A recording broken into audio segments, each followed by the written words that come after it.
Howdy, folks, it is Diecastbuffet here again. Welcome back to NASCAR Diner 2003. Get this, Kurt Busch. Keep in mind, Kurt Busch, who's not even that good of a driver in this playthrough. We'll go find him. He won both Bristol races in 2009. Get this, he only has 3 career wins. His first win was the 02 Daytona 500, the first ever race in this playthrough. And guess what? He swept Bristol. So huge congratulations to the Sharpie Ford driver winning the Sharpie 500. So get the Mountain Dew Southern 500 coming up here at Darlington Raceway, Richmond, Michigan, Watkins Glen. Second race there. That is going to be fun. We're going to the Southern 500. Let's run the primary car and let's go racing. Alrighty, folks, so we qualified 10th for the Mountain Dew Southern 500. We got a rookie or a young fantasy driver on the pole. Let's go ahead and sit it out trackside. MRN Radio is here at the great Southern tradition, the annual Mountain Dew Southern 500, here at Darlington Raceway in Darlington, South Carolina. Well, I've heard it all week, the track too tough to tame. What's that all about, Barney? Well, this is an egg-shaped track with different links and different bankings in the east and west turns. That makes it very tough for the drivers. But the question is, why is it egg-shaped? Well, when it was built, the landowner decided he didn't want his minnow farm disturbed, so they simply pinched in the corners of what is now turns 3 and 4 to give it the distinctive egg shape that it's now famous for. Johnny Benson has got to be happy about qualifying so well this week. Yeah, this should give that whole team a little boost. They've been struggling in qualifying week after week, but it looks like they're trying to turn things around. I'm proud of these guys. Jeff Burton is in the top 5 in points so far this season. Gaining on the leader is tough when you are in the top 5 in points. It takes you having a good race and the leader having a bad one in order to gain anything substantial. An unusual back-of-the-pack start for Matt Kenseth. You're right, it's going to be tough for him. You get so used to starting up front, and then you have an off week and you have to start towards the back. Then when race day comes, you feel like you passed 1,000 cars at the end. And worse yet, sometimes you never make it to the front.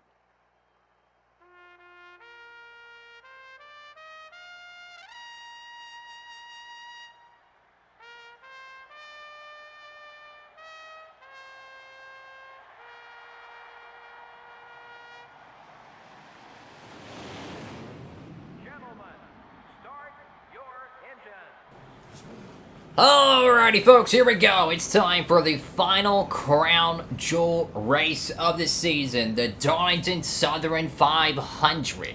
We'll be having 2 races at Darlington next year, don't worry about it. But we might be bringing the day race back to Darlington, so I have some ideas up in the mix. But we're about to go racing here, fellas. This is about to be a lot of fun. So M. Brown, the 109 Dodge, on pole.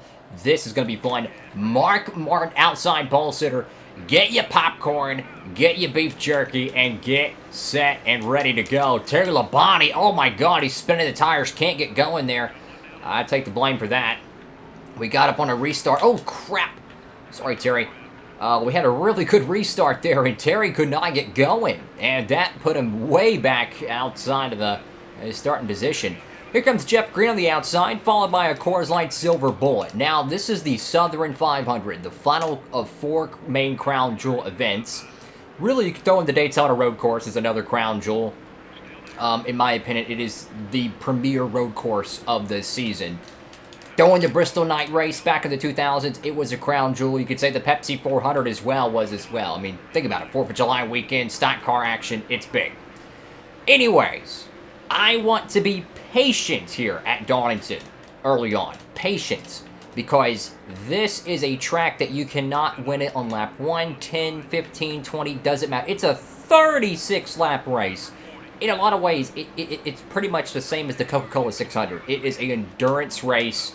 Take care of your car, man. Take care of your car. Don't make any stupid mistakes. And most importantly, learn what your car is capable of doing. That is today's goal. I don't think we have a piece that's going to lead the most laps and win this whole thing. No. I think what we need to do is we need to learn the most we can get out of this car. Crawl to the front and try some sort of a pitch strategy or something maybe contrarian. Try to get off sequence and get that W. So anyways, lap 4 out of 36 here.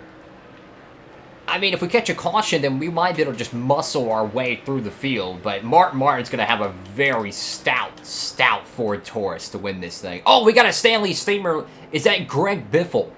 Indeed it is. Greg Biffle. A Roush engine already going south there. Tough luck for the 16 car. Honestly, I'm kind of surprised Biffle's even in the Winston Cup circuit, considering they're giving him... They're not giving him Winston Cup equipment. They're not giving him Busch equipment. They're giving him parking lot equipment. That's how bad that 16 car is. I mean, good Lord. So right now, we're still in 10th place. We're not able to just I don't know. We're just not able to go anywhere. The car is just a little sluggish off the corners. And that's no bueno. All right. We've been patient for 6 laps. Things are going good, but we gotta push this car a little bit harder to get around them, man. We need to learn how far we can push this car for the last stint of the race.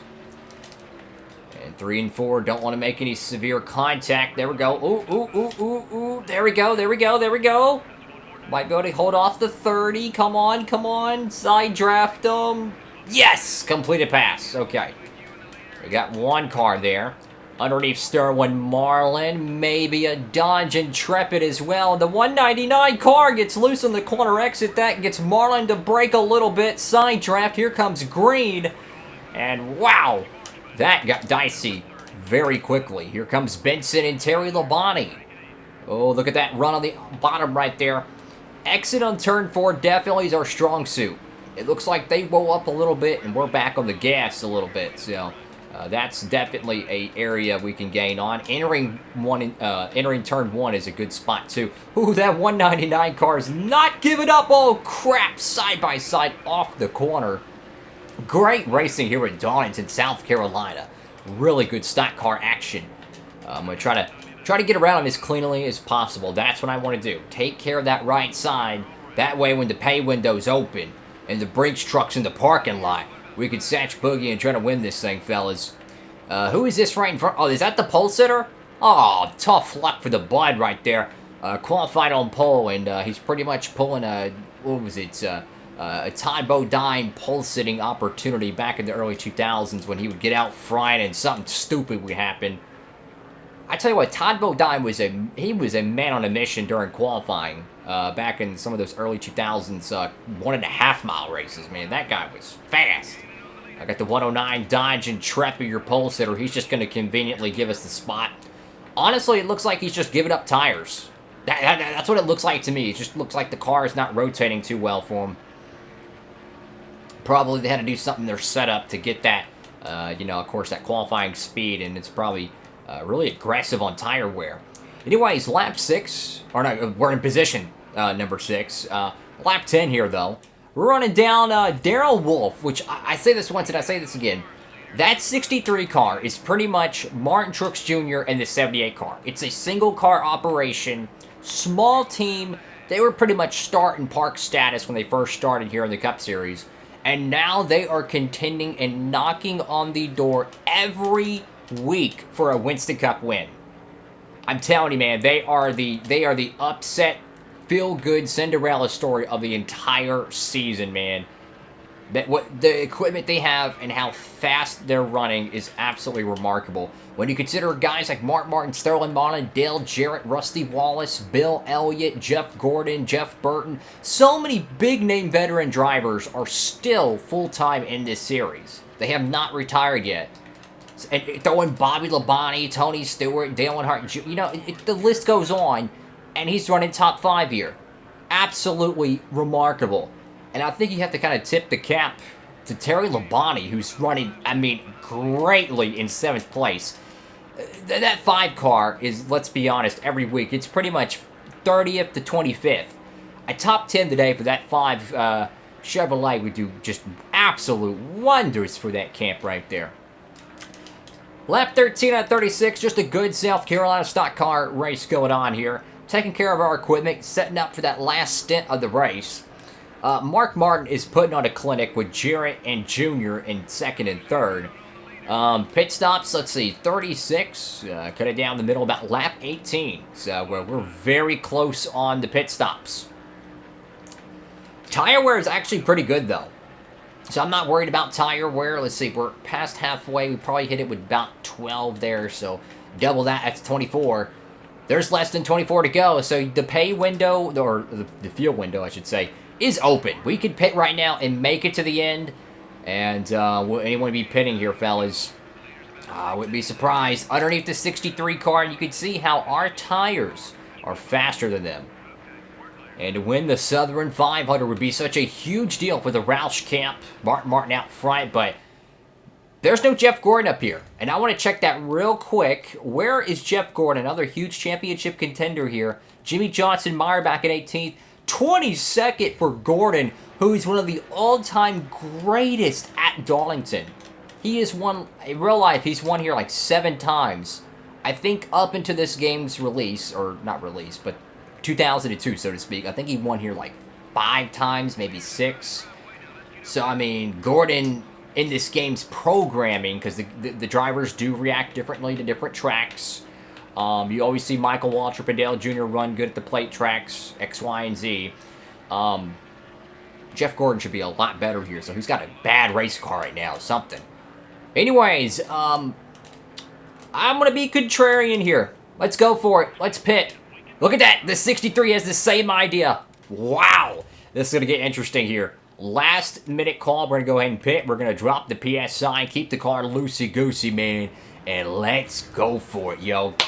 I said we got to do something contrarian to win this race. We're going to try it here. Pit road should be pretty clean here. We shouldn't get blocked getting in our box. So it should be a good entry. Don't know about the exit, as it is feeding time. Everybody and their cousin is coming down pit road now, so we got in at the perfect time. Knock on wood. Come on, team. We need a good pit stop. Hope and pray to God we get a good one. I want to get me a big swig of coffee because I need some freaking coffee, man. Look, I can't do these videos without any Joe, man. Oh, I love coffee. But I get that cheap stuff. 15.6, great pit stop there ahead of that 63 car. I get that cheap store brand stuff. You know, I get like 76 K-Cups in one box, right? And I just put a bunch of sugar in it. There you go, cheap coffee. I ain't got the money for the Starbucks crap. Screw that. I love Dunkin' Donuts and all that good stuff, but no. I get that cheap stuff and hook it up real good. Oh, they're pitting here. Oh, no. Dang it, that was dicey. That was real dicey, but the nose should be good. We're good to go, fellas. Okay. It was just a slight blemish. We got 4 fresh Goodyears. Martin is a sitting duck if he hasn't pitted yet. We'll check it once we get off the corner exit, because if you pause it while you're in the corner, the car will, it has like a half-second delay, and it will actually steer to the right. It will just go straight. So never pause the game in the corner. This glitch is only on Thunder 2003. It's not on 04.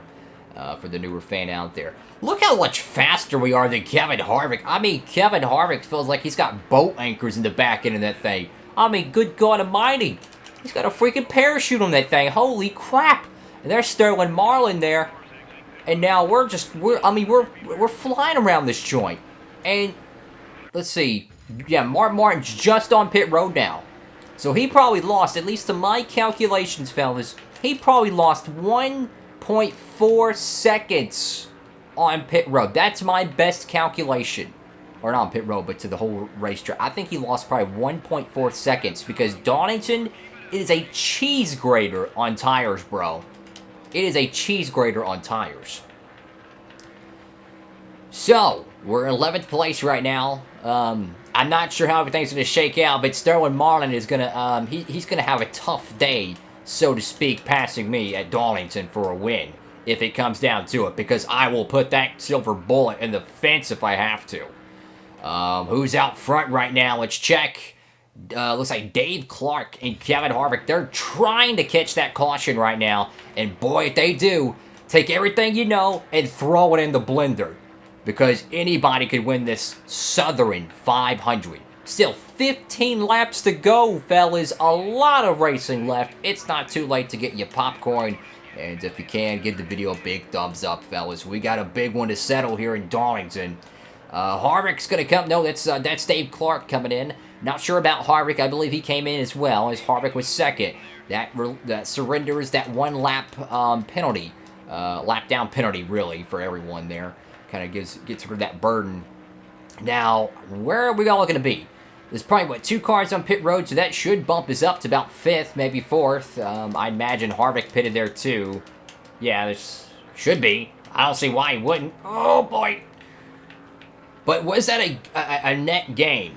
We were like, what, 8th? 6th? 5th. Okay, I like it. So that was a net gain. Somehow, though, Mark Martin, tip of the cap to him, he did not lose anything. To think that a guy could stay out long on a pit strategy while everyone's on 4 fresh tires running almost qualifying trims to get our Darlington stripe there, and Mark Martin doesn't lose anything is absolutely remarkable to me. Absolutely remarkable that he can go out there, stay late in the pit cycle while he's on super old tires, pit, and still have the same amount of track position. Just shows how dominant of a Ford he's got. So, Mark Martin is most likely going to win this race. But if a caution happens, it's anyone's win. But there's a lot of racing left. We could still find a way to get up there to 3rd and 4th. There's a lot of racing left. I think Mark Martin's checked out, right? But I certainly think we can catch, I want to say it's Ricky Craven. Oh, Craven in the Tide Ride. Yeehaw, baby. I love that 32 car. I tell you what, man, if I could have any paint scheme in NASCAR history, any paint scheme, I would be hard-pressed not to have the Craven 32 car. I'm just saying, you could put it on a boat, you could put it on a plane, you could put it on a Gen 7, I don't give a hoot. You could put it on a cereal box. That thing is absolutely beautiful. And it looks like Craven, the reason why he's even in the top 5, no disrespect, he probably pitted really early, got a little bit of track position. Because it does, we did gain a good bit of track position there. It's just Mark Martin's got such a dominant car, so that's probably why Craven's dropping back, is his tires are starting to surrender. And that's helping us out here. So for us, the Southern 500 W looks like it's going to go to Mark Martin. Still a handful of laps left. A caution would change everything. But for us, we're looking for points right now. Craven is pretty much like a carrot on his stick right now. We got to go find this car. We got to catch him and pass him immediately. We need to get around him quickly before our tires are shredded. I want to win, but what can you do, right? We tried something different. It worked to get some extra track position, but you really need a caution to really win this thing. So I don't feel bad with our pit call at all. Maybe we could have stayed out longer. I don't know. I don't think that would have done anything, really. Were we faster than Mark Martin on old tires? I don't know. We were faster than the other cars. That was proven. I don't know about Mark Martin, though. And considering he ran that well in old tires compared to our new tires, just shows you how dominant that 6 car is. Well, we're in the clutches of, well, now he is in our clutches here, Ricky Craven here. We're trying to get around him. The Tide Ride, the Ford Taurus, here in 3 and 4 in South Carolina. Lap 29 out of 36. Oh, closing rate. Yeah, he's fighting a super tight car right there, man. You could just see how bad he had to blow up on that corner exit. Craven's fighting a bad one here. And respectively gives up the position. Thank you, buddy. So now we're around Craven. We're trying to just navigate and get up to 4th place here. We got a hot car today, though. I'm still hoping for that caution, because I think we have a bullet for it. Just take care of the car, but push it. That's what I want to do. We're in a great point state, too, because me or Mark Martin need to win the championship. We know we're Roush Coutiers. Jimmy Johnson, I would love to see him win the championship, but we're Jeff Burton. We can't do it. We can't have that, right? Jimmy Johnson and Jeff Gordon, they're both having really bad days at the track so far. At least they were early on. That means they're going to probably lose a lot of points here. A little bit of a wall scrape. I ain't worried about it. Keep going. It's lap 32 out of 36. The laps are beginning to wind down, 6.3 away from the leader here. Yeah, we tried something, and it worked. It just didn't work enough. You know, you have to have a lot of things go your way. We had the pit cycle. We pitted at the right time, I believe. We had a clean entry to pit road, clean exit to pit road. We leapfrogged a couple cars that stayed out and on botched tires. I think we made a good call. I think we made a good call there, but with, 3 laps here to go, you probably just need to hold on to your car and just make sure we keep Craven at bay. I don't think we're going to catch 3rd place. That's okay, though. 4th pays pretty good in points. Of course, we're going to still lose a little bit to Mark Martin in his championship lead because he's going to easily have a maximum points day opportunity if he can hold on to it. And, we're going to lose a little bit there. But, hey, we got Richmond coming up. We got Michigan coming up. We've won a crap load of races at both of those tracks. Watkins Glen, another wild card race. That's coming up very shortly. We still have another bat at Talladega. That's going to be fun. We got another, let's see. We got the Texas Roval. That's going to be extremely crazy. There's a lot of racing left here, fellas. Anyone can win this championship. Well, 1 lap to the white flag here.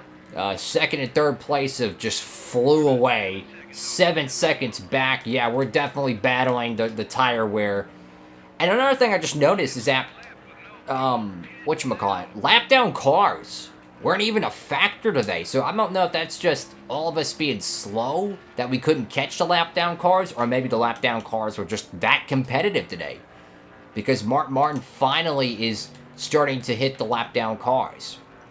And that is one of the biggest things at Darlington, at short tracks, is once you're behind someone, everybody else catches up. We gained 0.3 of a second there because Mark Martin stuck behind someone. Of course, it's the final lap, big deal. But you can see how close 2nd and 3rd got to Mark Martin there. So yeah, he's stuck behind someone. But it's going to be too little too late for them. Mark Martin is going to dominate the 2009 Southern 500 and win it just like he did in 2009. Mark Martin wins at Darlington. 4th place, I will take it. We were very patient early on. We did what we had to do, and we came home with a great finish. Johnson rallied, got that 7th place finish, but Gordon lost a ton. Wow, so that was a good one. I mean, look at the top 10. Terry Labonte, Johnny Benson, Darrell Wolfe, Jimmy Johnson, Ricky Craven. Incredible top 10 here at Darlington. Mark Martin nearly went flag to flag. 1 lap he did not lead, and I think that was to Dave Clark during the pit sequence. Incredible stuff. But look at Jeff Gordon, 18th. That is unheard of for that 24 camp, man. 109 points there. Obviously, Mark Martin gets 185. So, I mean, Jeff Gordon, oof, he's been ice cold as of late. And Roush is looking to take the championship. Biffle, like I said, he ain't got cup equipment, bush equipment, not even ARCA equipment. He's got parking lot equipment. That thing couldn't last 3 laps at Darlington. Sadler, Petty, Hornaday, tough day for them here at Darlington.